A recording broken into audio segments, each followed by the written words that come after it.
right place. And we're going to go ahead and talk about exactly what that looks like and what that means in the workplace and how you can promote yourself and how you can leverage your expertise and how you can navigate your career. So, today I am going to share with you a few little known, not really talked about strategies and secrets around how to navigate your career, how to promote yourself, how to monetize your expertise, and how to thrive in your purpose and in your passion. So this is going to be an engaging session.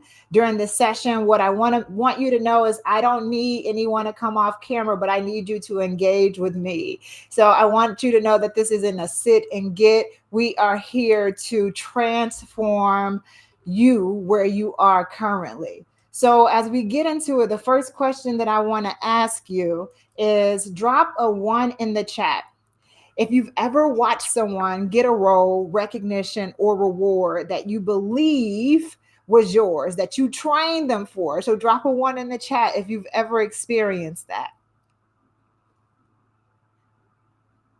Now, as the ones are dropping, because I know I can't be alone here, I want you to drop a one in the chat if you've ever been told to keep your head down and your work will speak for itself. I should be dropping ones in the chat myself because I've been there. I want you to drop a one in the chat if you've ever fixed the mess, if you've ever wrote an email, if you've ever calmed down a customer, but you still didn't hear them say your name in the meeting. If you've ever experienced any of that, drop a one in the chat. And I know I can't be alone with this at all because I've experienced that. So as we're going through this conversation about promoting your damn self, I want you to know what to expect for this conversation. I want you to know what we're going to go over and what topics you can expect to glean from today. So the first thing that I want you to know is that as we're navigating this conversation, the things that you're going to learn from this conversation are going to be centered around these points here.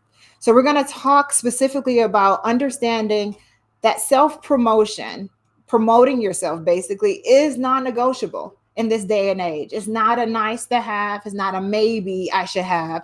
It's definitely something that you want to make sure that you know of and how to do it. We're going to talk about the mental blocks and the barriers that are stopping you. I will say, admittedly, I am right in the middle of introvert and ambivert. So I know what it feels like not to want to speak up. I know what it feels like to have to want to speak up so much. So we're going to talk about some of those mental blocks. We're also going to learn creative ways for you to promote yourself and promote your value without it feeling cringy and without waiting for permission. And we're going to talk about these career advancement strategies that no one really talks about, that no one really shares. They keep them behind the gate. And last but not least, it's important for me to give you an actionable game plan. So you'll leave with an actionable game plan that you can use for yourself and your career from this point forward. So it's not just a 40-minute sit and get. And I will tell you this, as I'm looking at the chat, we will make time for Q&A. I think that that's important as well. I don't want to just sit and talk to you. If something stands out or sparks your interest, I want to make sure that you get the opportunity to ask the question. So I'll spend about 35, 40 minutes on the content, and then I'll open it up for some Q&A, if that's all right. So jumping into this, I want to share that who I am. I came in your house. I went straight to the refrigerator. I got me something to eat. I laid on the couch and I just sprawled out. And I didn't take the opportunity to introduce myself. So I am Chantel Love. I am the founder and CEO of Chantel Love LLC, which is a speaking and a training business. Organizations typically bring me in and my company in to train their staff on sales, to train their staff on personal branding as a peak performance tool, to empower them to build powerful personal brands that propel their purpose. I know that you can read the screen, but a couple of the things that I want to call out is that I am a keynote speaker, an NBC featured keynote speaker. I'm a global vice president of one of the world's largest learning companies, and I am the author of Promote Your Damn Self. And I bring this up because there's a phrase that my grandmother used to tell me that I stuck to for a really, really long time. And that phrase was, when you know better, you do better. And I'm sure some of you have heard that before. And I believed it for a really, really long time until I didn't. I believed it for a long time until I didn't, because I knew better, but I didn't do better. And I say this because over the past 2 decades, I've been in sales roles, and I've been in these roles supporting companies, making them billions. That's B as bodacious and beautiful, billions of dollars, selling their products and selling their solutions and selling their services and making them a whole lot of money. But I had no idea how to ask for a 10% pay increase. So I can negotiate with the best of the best. I can go in front of organizations and sell other people products, but I did not know how to sell myself. And that itself was the light bulb moment for me as I was thinking about what I needed to do in my career and what I needed to do to turn my life around, to live the life that I had been dreaming of. And that itself is what led to me creating a book called Promote Your Damn Self. And I know the title can be spicy, but I have a reason behind it. It is spicy for a reason.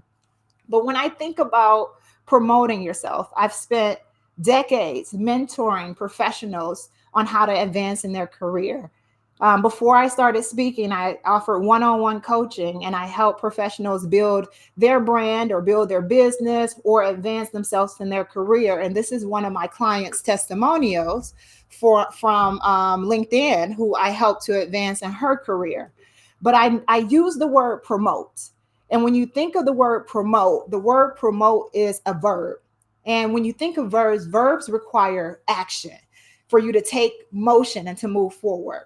And when I break down the word promote specifically, when you think of the definition of promote, the word promote simply means to raise to a higher position, to advance rank, to advance dignity, to advance influence, and to further the progress of something actively, to publicize and to bring attention to.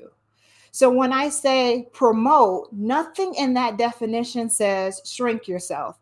Nothing in that definition says wait to be chosen. Nothing in that definition says be quiet until someone notices you.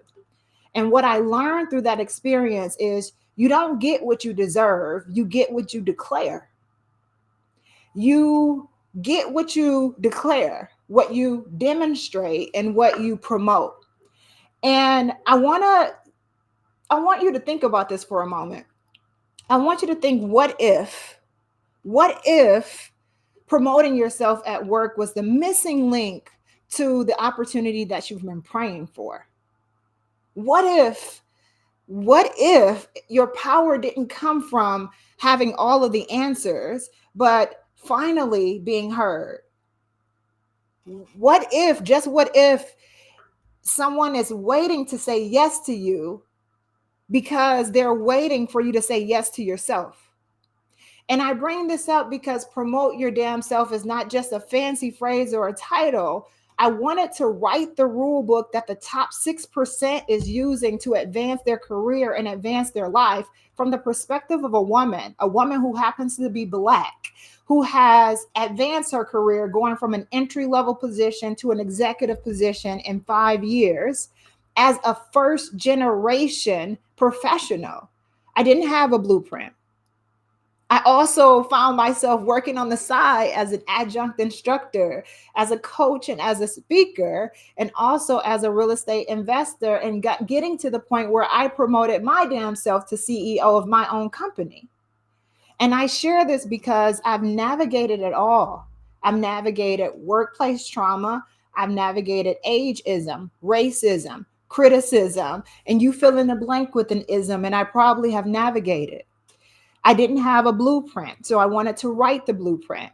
And oftentimes I was on the other side of someone gatekeeping, not letting me into the spaces with the resources and access to what I really needed to succeed.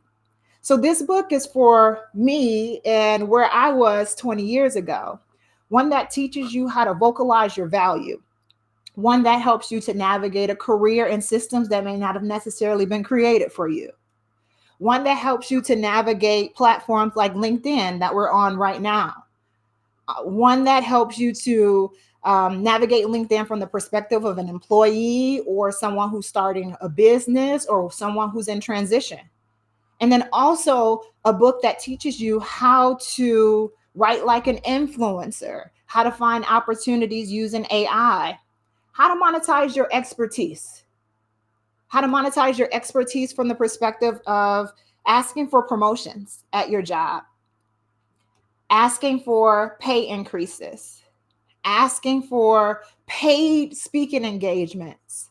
A book that just doesn't tell you how to do it, but gives you the exact templates on how to pitch to get these opportunities and resources to get the results fast without having to go back to school.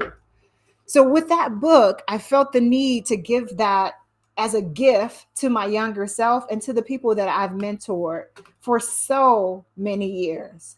For so many years. And I realized that if you're interested in the book, I am for this live, I'm giving a discount of 25% off from my website, chantellove.com/books. If you use the code live, you get it for 25% off and you'll get a signed copy from me. So you can scan the QR code or you can go to my website, chantellove.com/books and grab your copy there. So as we get into the meat of this conversation, and if you're a vegetarian, we do have vegetarian and vegan options for the meat. But as we get into this conversation, I want you to know why I believe this conversation is needed. This conversation is needed because the future of work is loud. It is really loud. And it's loud for a couple of reasons. We've seen the dialogues and we've heard the conversations around AI. And yes, AI will take some jobs. I'm not going to pull the wool over your eyes. AI will take some jobs. With that, it will take some jobs, but invisibility, I should say, will end careers. Remote work is reshaping what visibility looks like. I went from going into an office, and most of my mentees and clients went from going into an office to working in a remote environment or a hybrid work environment, right? Layoffs are happening. Quiet quitting is happening, and quiet cutting is happening. One of the subjects that most people don't talk about. And retention is struggling. People with loud brands, they often have more job security and they have options. And I say this again with all humility, promoting yourself is not about arrogance. It's a strategy. And if no one knows what you do, if no one knows who you are, they'll define you by your title versus your impact. And that's what we need to be defined by. The other thing that I want to call out on why this matters from the perspective of being an employee and being an employer, being HR, and a leader. And many people don't like to look at it from this perspective, but the reality is invisibility is expensive. It's costing you, and I'll break down how much it's costing you. No one is coming to save you. And when I first came to that realization, it was like, no one is coming to save me at all. I need to figure this out. And your confidence is your currency. And from the perspective of HR, and I get it, HR can be, we can view them as biased. They're not always biased, they're busy. So visibility doesn't mean bragging. It means giving the decision maker something to advocate for you. It helps you get promoted. It gives them confidence on a leadership pipeline. And then when you think about top performers from that perspective, top performers, they'll work their butt off. But if they're tired, they burn out and they bounce. I've been there before and I've seen it. So this is mutually beneficial to those who are in HR roles. This is mutually beneficial to those who are in corporate spaces. This is mutually beneficial to those who have businesses or thinking about starting a business. So this goes beyond just the fact that we're advocating for ourselves and we're promoting ourselves. This is the future of work, because the reality is, I was reading a book by Minda Harts, the book called The Memo. And she said in the book how women, specifically women of color, are socialized away from self-promotion. Just think about that for a second. If we know that the root of advancing in your career is vocalizing your value, but as a woman, specifically a woman of color, you've been socialized against that, how can you not be stuck? How can you not get the value that you deserve? How can you not be in a position where you're asserting your worth?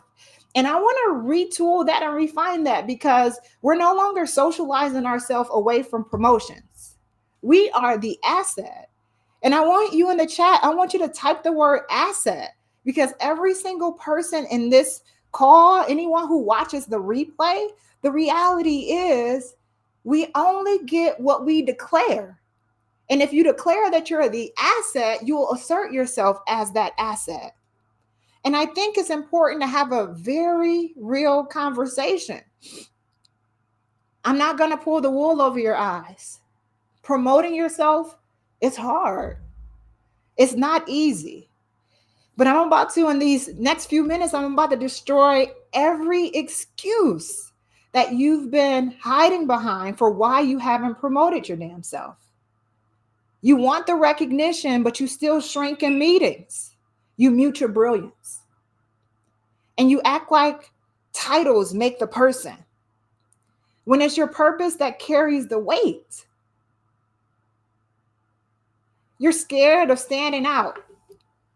But what you should be scared of is waking up 5 years from now, still overlooked, while someone with a fraction of the talent is taking the opportunities that you know damn well you deserve. You've mastered looking like potential, and you refuse to master commitment. You say you want visibility, more money, more opportunities, more respect, but your effort is giving ghost.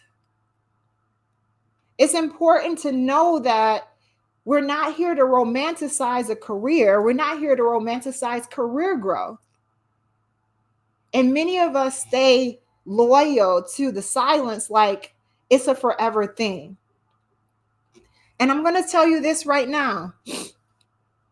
You may have everything under the sun to get that next opportunity. But until you own your voice, and I'm not saying be disrespectful, be belligerent. I'm not saying to overtalk or interrupt people, but facts are facts. And I think it's important that people know the facts, because here's the truth. You've been showing up as a version of you that they think, that they told you you should be. The one that's shaped by rejection, by perfectionism, by performance, and by approval. And that version is not you. And you know it's not. That version is not you. That version is what I refer to in my book as the lie-identity. The lie-identity is what's keeping you stuck, because you're defining yourself by someone else's metric of approval. And when I define the word lie-identity is a false identity built on lies we've been told. And worse, the ones we start telling ourselves and start believing.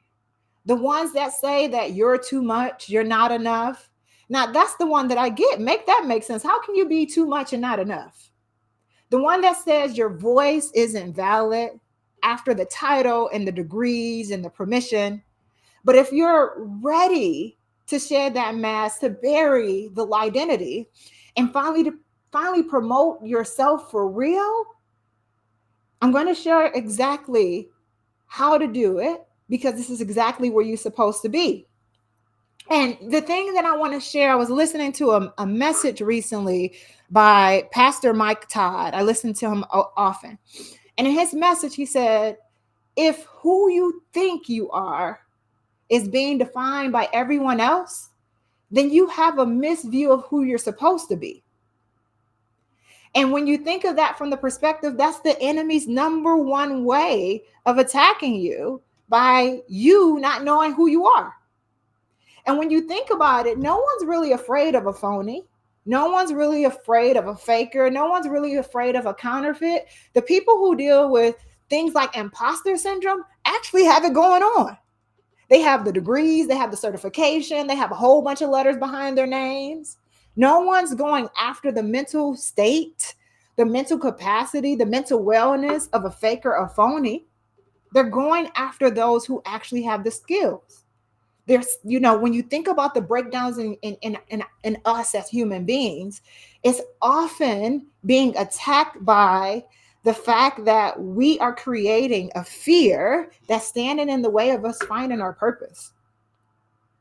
And when we get to the point of finally not truly caring what the next person is doing or the next person is thinking, you'll truly be working on becoming the person that you're intended to be, the person you have always been intended to be. And as we're talking through this identity, as I refer to it, don't let it take over your true identity. The key word is lie. Your identity isn't a lie. Someone projected what they felt that you weren't supposed to be. They projected their limitations on you. So I want to share with you what this identity is costing you. And it's costing you a lot of money. I pulled 2 studies to back up this research of what it's costing you. The first study that I came across was from Stanford Business School. It said that the identity and the visibility gap, it cost the average professional woman approximately $782,000 in earnings over the course of her career. I want you to calculate what you would do with that $782,000. And if there's anyone else who's like, what is that number for anyone that's not a woman? I did that math too. So let's look at that math as well. So I pulled up this study. And this study was fascinating to me because it reveals more than just that Stanford Business Review. It breaks down the stress associated, the lack of sleep, the lost earnings that would happen over the course of the year, upwards of $30,000. And then it says, and I talk about this in my book, typically on average, when people are offered a job, they take it. They don't negotiate. And on average, they're leaving at minimum $5,000 on the table of untouched potential because they didn't negotiate.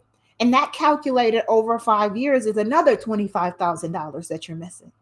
Now, let's not get into the next part. This is delayed promotions. These are delayed promotions because you may have let your inner saboteur or something stand in the way of you actually putting your name in the hat.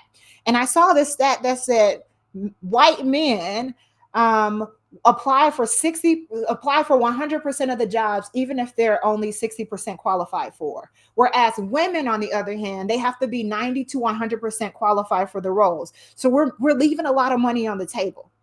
And according to this study, it's $1.4 million that's being left on the table.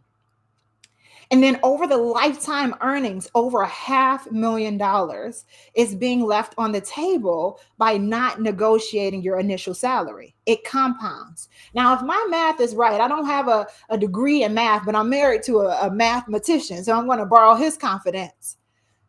This is well over $2 million of lost earning potential because of the lack of vocalizing your value or believing that identity. And I think it's time for us to reclaim a significant portion of that money.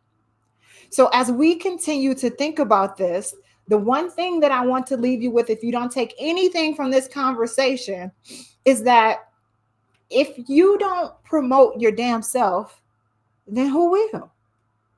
How can you expect for someone to vocalize your value better than you can? How can you expect for someone to know your worth better than you can? How can you expect for someone to come into a space in a room and say how valuable you are or what your value is relative to their own personal belief?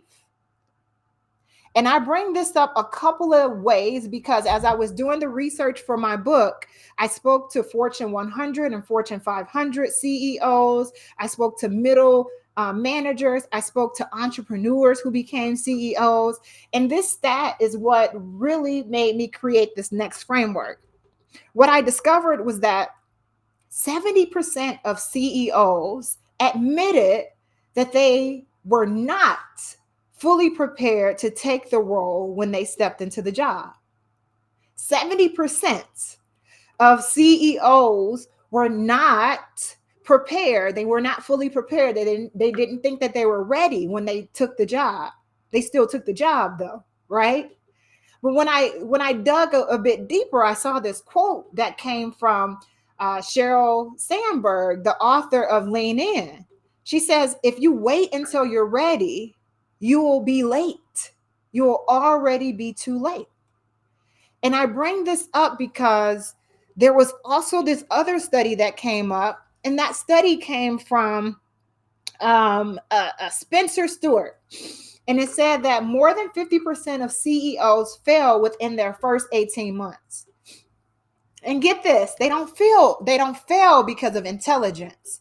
They don't fail because of lack of qualifications. They end up failing because they underestimate the identity shift that's required to take on this new level of leadership.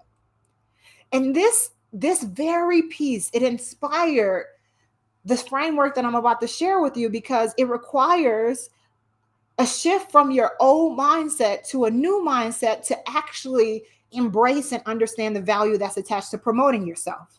And you have to be okay and have to be willing to think like a CEO. You may not be fully ready to take on the responsibility, but you step into the role anyway. You assume the position anyway. And that's exactly why I created a framework called the CEO framework. And I'm going to share what that framework is. If you want to hear more about the CEO framework, give me a thumbs up, because I want to make sure if I still got some people awake or if I bored you all to death and you're sleeping here. Okay. Okay. Thank you for that. Thank you for that. Okay. So I call this the CEO framework because I've mentored well over 20,000 professionals from the stage or one-on-ones and in group settings. And I call it the CEO framework because there are more professionals that view themselves as employees versus the CEO of their life, the CEO of their career, the CEO of their future.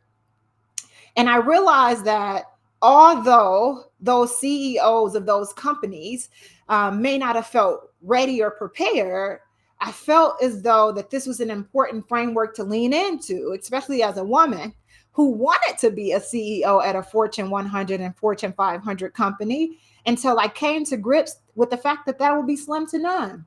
It'll be slim to none because out of all of the 500 CEOs of Fortune 500 companies, 55 are women. And of that 55, 2 are Black women. And to change that and to get into that space, it requires so much more. So I had to realize that I needed to be the CEO of my own life in order to reap the benefits of what I was wanting to accomplish. So as we're going through the CEO framework, I want you to take a note here. I want you to jot a couple of things down, and I want you to engage with me here. So CEO. So as we get into the CEO framework, the first letter or the first phrase of the CEO framework is celebrate your accomplishments.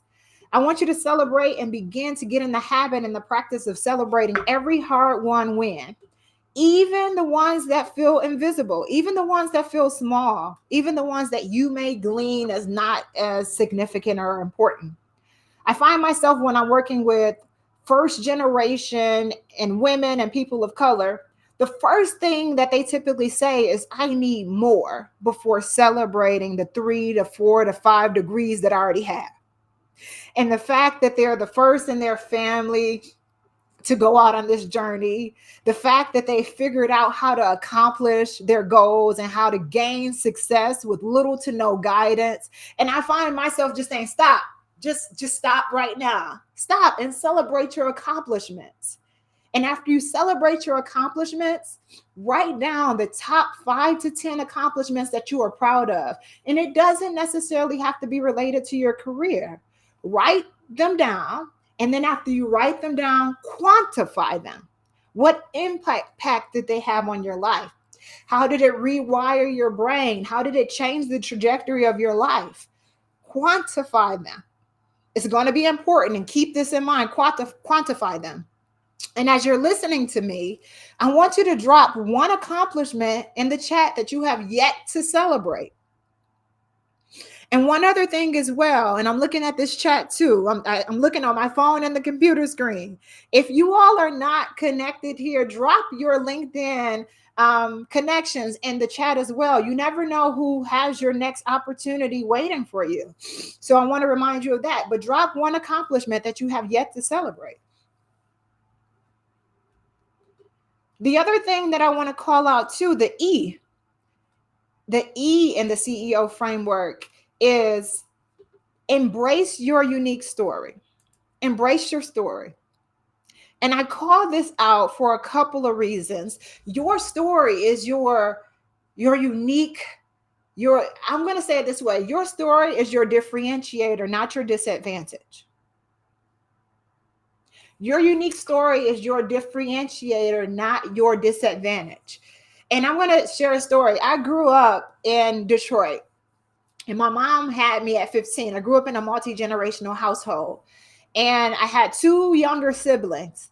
And one of the things that would often happen is my mom was working several minimum wage jobs to keep the lights on, to keep a roof over our head. And during those times, we found ourselves stretching a week's worth of income for 3 to 4 weeks. That itself was my introduction to resourcefulness. Now that I'm in a corporate space, that resourcefulness looks a bit different. So when a company comes and they say, hey, Chantel, we need to find ways to reduce spending. We need to find ways to reduce costs.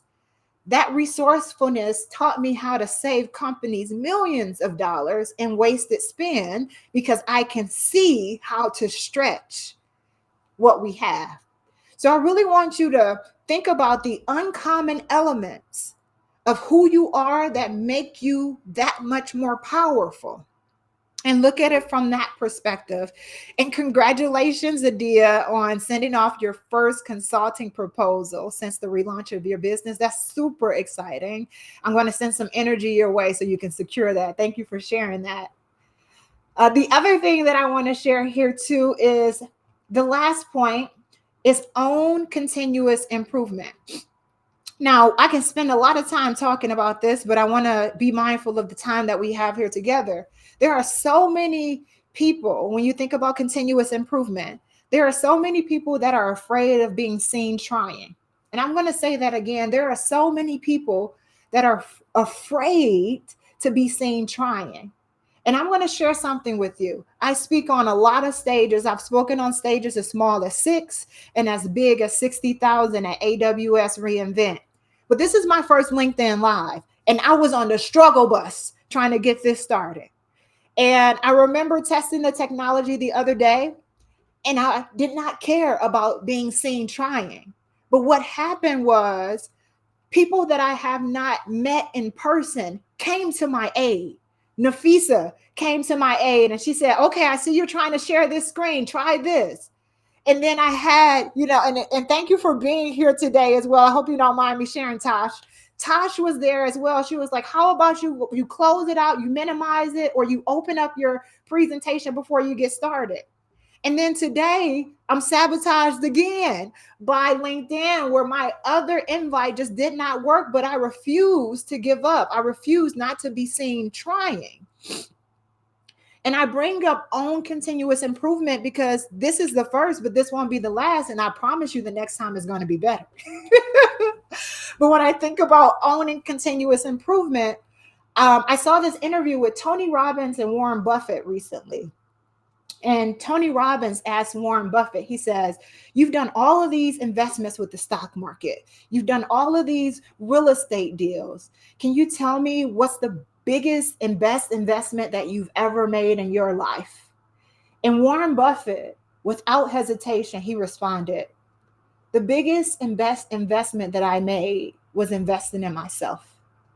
And what I will tell you is that owning your continuous improvement and investing in yourself always has the biggest return on investment, because it doesn't just benefit you, it benefits those who are around you, those who are in company with you, those who are in community with you and in fellowship with you. And before I wrote the book, I used these strategies and I used these tips with my one-on-one clients. And now I get to speak in front of audiences and I get to do workshops for organizations at conferences and corporations with clients bring me in. But when I think about some of my clients who've used the CEO framework and some of the strategies that I've shared in my book, they have went out and done things that they didn't imagine that they were going to do. Like my client Anna, she still works in the corporate space and she created her consultancy. She got her first 5K speaking engagement recently and her first 5-figure consultant and in Brazil, because she decided to vocalize her value and she decided to use the strategies that were shared. The other person that I want to talk about is a client that I am not able to name, but we were talking about career advancement, and it was evident that she was stuck in this manager role, but she had every single skill to become a vice president. So instead of us creating a strategy to say, hey, let's go from manager to senior manager or manager to director, we said we're going to skip all of that and put your name in the hat for vice president. And she got the role because she had the talent. She did not have to go back to get another degree. She became the CEO of her career and ended up 3xing her income because she bet on herself. She was able to find the right words to vocalize her value. And then also my mentee, Terrence, who has a voice as smooth as silk. He has a radio voice. He wanted to be a speaker. And I said, if you want to be a speaker, why not apply to speak? He applied to speak at a conference with over 6,000 attendees. He ended up getting the opportunity to speak at the event because he wanted to vocalize his value. He took one of the pitches that I have inside of my book and he was able to speak at that event. He ended up increasing his salary. He ended up getting invited to other paid speaking engagements for Amazon. He got invited to several podcast events because he knew the exact words to use. And what I've noticed is that most people that I've worked with, be it in the corporate space or even my former bosses who come to me now for advice on how to build their brand and how to vocalize their value, the thing that I notice is that each person that I work with, it wasn't an experience gap. It wasn't an expertise gap. What was missing is that they did not know how to find the right words to say. And our words can change our world. And what I decided to do, for those of you that are still with me, if you stay until the end, I have a freebie because I felt the same way. I created 40 career defining chat GPT prompts, and I'll be sure to give that to you in a few minutes. I'm going to take 5 more minutes and open it up for questions, but I want to make sure that you are able to find the right words so that you can vocalize your value and you can ask for what you want. And this does not only work in your career, this works in your business space too. So let's get to this point here. I want to share in my observation, as I said, it's not an expertise gap, it's not an experience gap, it's often finding the right words. So as I'm thinking about some of the gaps, the 3 visibility gaps that block your bag, the number one is a skills gap. And it's not the skill of the work that you do, it's having the job but not knowing how to talk about the value of the job. So when I think about speaking, instead of me saying I'm a keynote speaker, I typically say after audiences hear me speak, they know exactly how to build a personal brand that propels their purpose, their profession, and their passion. That sounds a lot different than I'm a personal branding speaker. And I think the thing here is when you don't know how to articulate your value, people go back to your title versus the transformation or the impact that you make. The other one is strategy gap. What I've noticed with professionals who are looking to promote themselves in their career, it often comes as a reaction to a restructure in their organization, downsizing, or a loss of the job. And I genuinely believe that a strategy be it in your career and in your business, is ongoing. You should constantly be in a space where you're prepared to interview. You should constantly be in a place where you can speak to the value that you bring. You should constantly be in a space where you're networking people with people who have that authority over your career. You should constantly be making those movements. And then the last one that I would say, and this is the one that I've dealt with on a personal level, is the support gap. Not doing it alone. I will say the two biggest things that I learned about owning businesses and being a leader is not doing it alone. The best investments that I've made is in communities, and some of them are paid communities. And I remember recently, I have a friend who's almost twice my age, and I had sent a message to her, and she knows that I was working on this project. And I sent something like, I'm working on this project, but I think I want to bring a business partner in. And she immediately responded and said, Chantel, that's not your MO. Like, what is really underlying? And the truth was, my inner saboteur, Big Bertha, was telling me that I couldn't do it by myself. And sometimes you need those friends in your circle that won't be yes men or yes women. They'll tell you the things that you need to hear, right? They're your hype squad. They're your mentor. They help you with the receipts. They put you in those spaces where you can thrive. They give you access to resources that may not have been available to us historically. And I want to make sure that I don't pause this, because I am loving the fact that we have so many wins in this chat. Millicent, she launched a company and have been showing up every day with the co-founder, and proud of that. And you should be. And I absolutely love that. And I want to celebrate that with you. So I call these things out because these are the gaps that stand in the way of visibility. And that's the same with the business. When I think about being an author, my book does not sell unless I tell people about my book, unless I tell them how to get the book and what they gain from the book. I do it unapologetically because I know the value that it brings to the people who consume it and actually use it. The other thing that I want to call out here as I'm getting near wrapping is the areas that I want to talk about briefly are the 5 uncommon ways to promote yourself. Number 1 is document your wins publicly. And the reason I like to do this publicly is because if you're in business or if you're in a career, when you get to the moment of having to articulate or vocalize your value, you're now scrambling, trying to figure out, what did I do last month? What did I do last year? How much money did I save? If you get into a habit of doing this weekly, documenting them on LinkedIn, don't worry about what anybody else thinks. Use it as your own personal diary.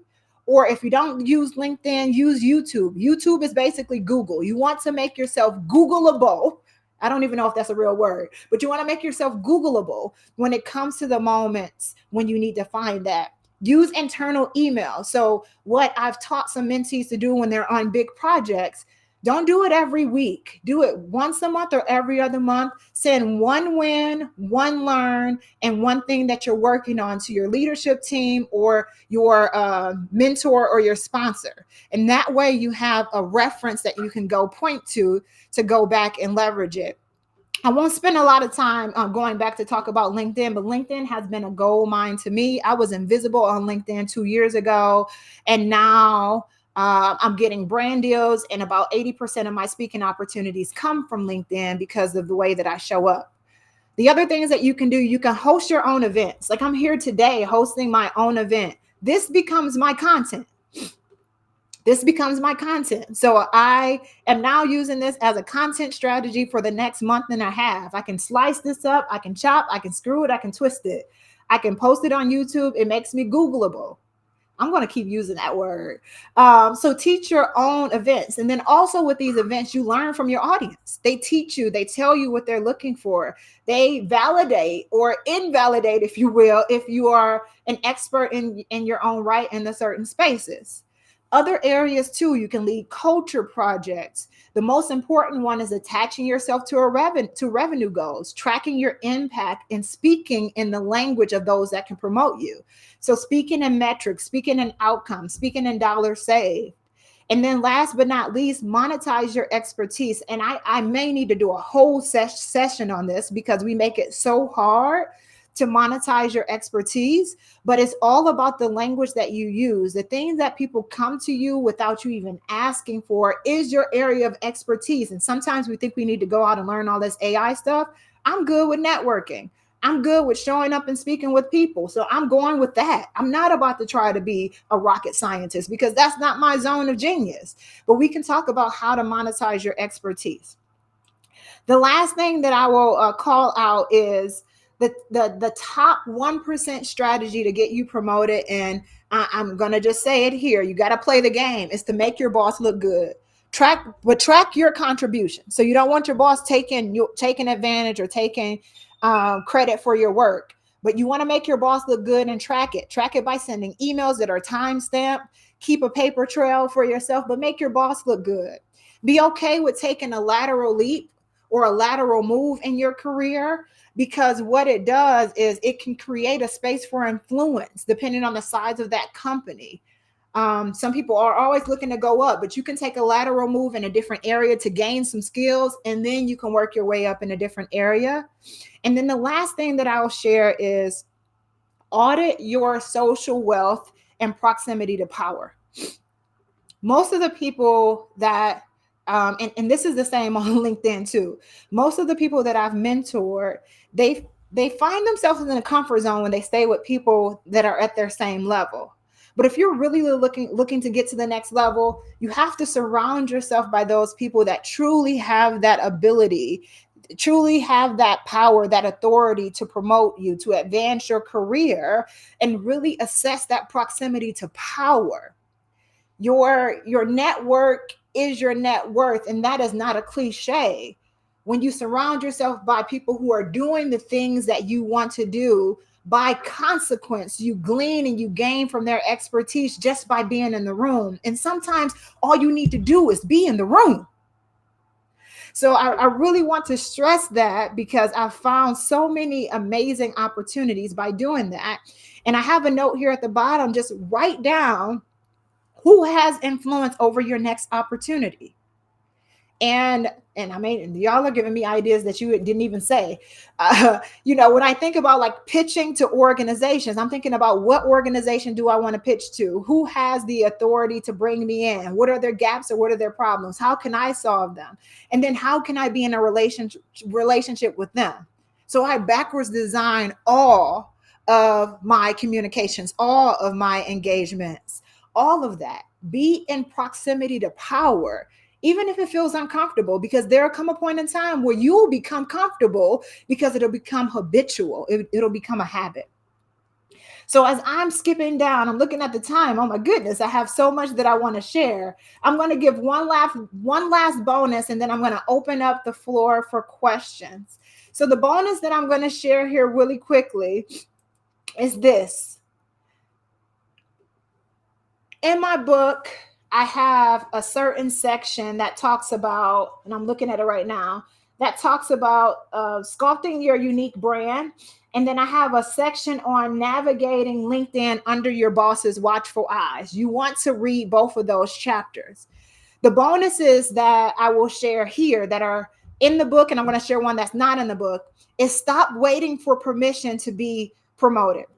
When I think about my advancement and when I think about my career, I've received a lot of awards, and I've taught my clients how to position themselves for the opportunity. So one of the secrets that I tell my clients all the time is promote your damn self and nominate your damn self. If you want to be gleaned or deemed as the top 100 in whatever category or industry that you're in, why not apply for yourself?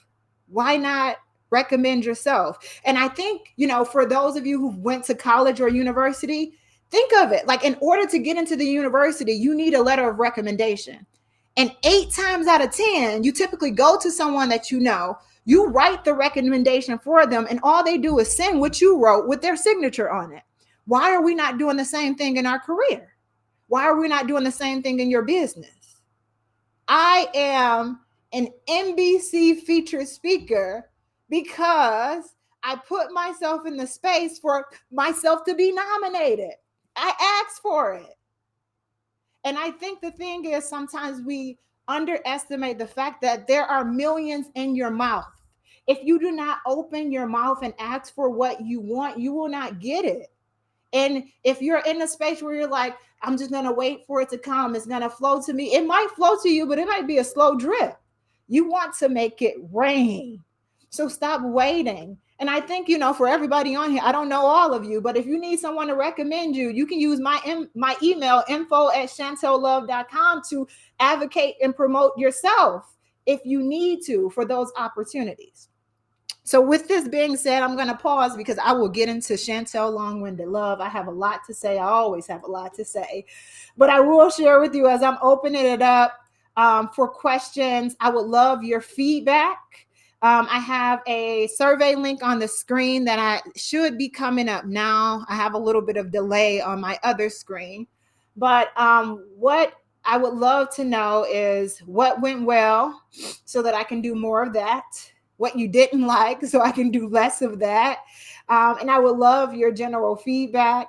So with that being said, I would love for you to take the survey that's on the screen and give me feedback, because my goal is to do this at least once a month, to share feedback and to share my expertise and to empower someone in their journey with my experience, with my gifts, and with the strategies that I share in my book, Promote Your Damn Self.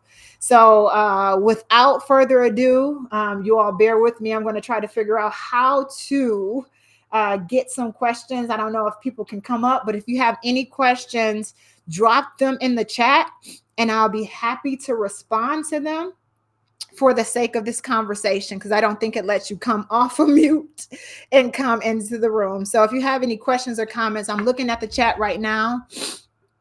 Feel free to drop them into the chat and I'll be happy to answer them with the next few minutes or so that we have left. Don't be shy. I promise I can't bite.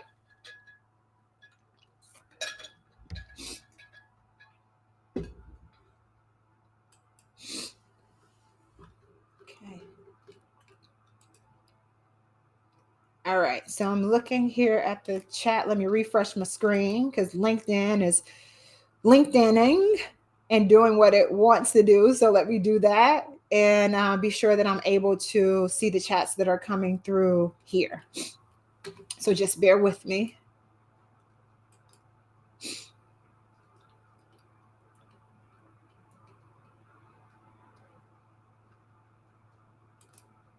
Okay.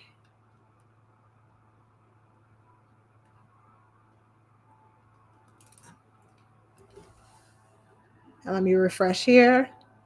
And I'll take one more minute. And thanks to those who are filling out the survey.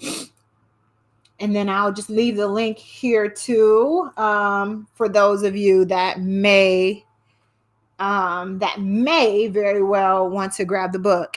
And Tosh, thanks for your question. So the question in the chat says, how do you recover from setbacks after adopting the framework? I think that's a really good question. And I will say that my experience in sales has genuinely rewired my brain. And I will say that what I learned from sales, and I'll be the first to tell you, I never wanted to be in sales. I hate sales, but it taught me a lot about myself. It taught me how to reframe rejection. So in the sales space and sales capacity, we chase the no instead of chasing the yes. We chase the no because we know that out of 10 interactions, 9 will be no. You get 9 no's and you'll eventually get a yes. I reframe because I know that, one, I'm doing everything that I could do, and I know that I will do everything that I could do. So it's not a me problem. It may be another person's problem. It may be a reevaluating my strategy. It may be reframing the timeline. It may be evaluated if I approached it the right way, if I had the right motivation, if I understood the decision making process, if I understood the scope and scale and the time frame. Like I reassess and reevaluate all of that because I truly understand that a part of this life, a part of this game, a part of being a leader, a part of being an entrepreneur, there will be setbacks. Those setbacks cannot be cementing blocks that stop me from moving, right? So I reframe it from that perspective of knowing that there will be no's, knowing that there will be things that can stand in my way as a barrier. But I know that the law of averages says for every 9 no's, a one will come. So I have to continue to push forward. So that's my frame of mind. Thank you for that question. Hopefully that answered the question as well. I'll take a few more, and thank y'all for rocking with me and staying here. The next question that I have here is, what's one thing you wish you had done earlier in your personal branding journey? I'll be perfectly honest with you. The number one thing that I would have done early in my journey was started. I waited so long to truly understand the value that I brought to the table, when in some regards I brought the table to the table. I had a lot of complex as a first generation. I didn't have the blueprint, but oftentimes when I stepped in the room, I was the expert, but I could not accept the fact that I was the expert because I didn't look a certain way. I didn't have a certain age or years of experience, but I had the degrees. I understood delayed gratification. I wish I would have started earlier. I wish I would have took my personal brand more seriously. I wish I would have understood what a personal brand was. And I wish I would have truly understood that speaking up for myself, asserting my value and asserting my worth was not an angry Black woman syndrome. I really would have wished that asserting my value and asserting my worth was understood, that that was the key that differentiated the fact that I was paying Sally Mae hundreds of thousands of dollars, only making $40,000 a year. I wish that I would have understood that I was truly in control of my career and it was my responsibility and not anyone else's to build the brand so that others could benefit from it as well. I hope that helps. All right, so I'm going to take these other two that came up here. Let me see here. All right, we have one for Adia. What 3 things should you do every day to build your brand? I would say it's all muscle memory for me now. So if I were to go back to the beginning, I would, one, define what a brand looks like for me on my terms. So number one, oftentimes we can look at someone else and say, by this age, I should be doing this. By this point in my career, I should be doing this. By this point in my life, I should be doing this. And I think the reality is we spend so much time defining what we want to be and who we are based off of someone else's expectations. I really think that personal branding holistically is truly an inside job. I had to get right with Chantel before I can put myself out there. So I would say define what that brand looked like. What is the job of that brand? So that's the first thing. And then I would say get into a practice or a habit of showing up the way that you want to be seen. So if you want to be seen as a consultant, or if you want to be seen as the premier, coach, position yourself that way. Because the more that you position yourself in that manner, in that regard, people will come find you. And that can be by way of articles, being a guest on podcasts, speaking up in meetings, being on a panel, like asserting yourself. And I think for me too, like my early pitches, they were a hot mess. But the pitches were me bringing values to an organization, not me begging for them to invite me. So I would say put yourself out there the way that you want to be seen. And then I would say don't always be, and this is hard for some people, don't always show the rainbow and the sunshine. Like I said earlier, some people are so afraid to be seen trying, and you cannot get to that next level if you don't try. And go back and I look at when I tried and then when I failed, when I tried and I progressed a little bit, when I tried and I reached out to someone who was a stranger and they gave me a strategy that blew my mind and changed my world. So I would say don't be afraid to be seen trying. All right. So the last thing that I have here is I have two. I think it's two. I'm trying to see if this is a question or not. Two more, and then I'll let you all go. And thank you all for rocking with me. It says, what communities would you recommend individuals surround themselves with when they are trying to level up? It depends. I know for me, I'm in several communities. One of them is a community that I really love. It's called Titan Executives. And I love the community simply because I there's a narrative that there are not a lot of Black women leaders or Black women executives. And in this community, I'm surrounded by all of them. So I have no excuse but to be great, but to be excellent. I have a safe place where I can ask questions where I don't feel silly, or I don't feel as though someone will weaponize the question against me or weaponize my vulnerability against me. They're there to support. I'm also a member of Forbes Black, which is a great community, well over 22,000 members of the African and Black diaspora. It is a open and public forum. I know that I'm leaning into my Blackness here, but I also like to join communities that are very diverse, that look nothing like me, so that I can have a unique perspective. So in my 9 to 5, I am in customer service, customer success. So I join those communities, those global communities, so that I can glean from their expertise and have some spaces to strategize with and introduce myself as a thought leader and glean from other people's thought leaders. So if you're thinking about communities to join, I would not join a community that doesn't align with and this requires a very real conversation with yourself. I would not join a community that meets me where I am today. I'll join a community that scares me a little bit in that regard, scares me from a growth perspective, that a community that will require me to level up. And that level up looks different from person to person. So I would be in a community of, I would be okay with being in a community with billionaires, even though it would scare the mess out of me. As a consequence, I would have to level up my mindset, level up my acumen, level up the way that I bring myself to the table. So I would really get real with, what does level up mean? What are the three things that you're looking to gain from the community, but also what are the three things that you believe you can give to the community? Because it's not all about getting, it's about giving too. And then I would start to explore those communities, and I would do interviews like a job, start interviewing and talking to the people who are in the community to make sure it's a good fit. Okay. And then this is the last one from Millicent.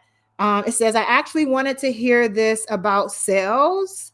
What did you find to work if you have maybe never done, have you ever do cold outreach before? I do cold outreach all the time, girl. One of them recently, I recently pitched a brand, and it should be coming out soon. I will have a Thank you, God. I will have a LinkedIn learning course on personal branding that's coming out soon. I didn't wait for it. I pitched and I pitched. And with pitching, I will tell you, it can be exhausting. It can be, if you allow it, it can put you in that space. But again, I know the law of averages. I pitched 11 times, nearly the same pitch. And I kept telling myself, the first couple of times I said, maybe they didn't get it. The second time is, maybe I'm annoying them. The third time is, Chantel, get your mind right. It's the summertime. Someone may be on holiday. Keep reaching out until you hear something back. I pitched 11 times and got a hold of someone, and I pitched why I would be the right person to do a personal branding course from my expertise and my experience. I did not know these people. I Googled the roles. I Googled, I read their articles that they had available, and I found the commonality. And I do have a couple of pitches, honestly, in my book. You can use the actual podcast or the speaker pitch, and you can just spin it a bit for the opportunity that you're looking for. But I cold pitch a lot. I do that more now than I've done in the past because I like to do more passive things than active things, if I'm being honest. But I pitch to those people who have the ability to actually put me in the space or to introduce me to the people who are put in the space. One of the tips and strategies that I will share is that when you cold pitch, one is not enough, two is not enough, three is not enough, four is not enough. I typically create a 6 to 12 follow up, 6 to 12 contact follow up sequence when I am cold pitching.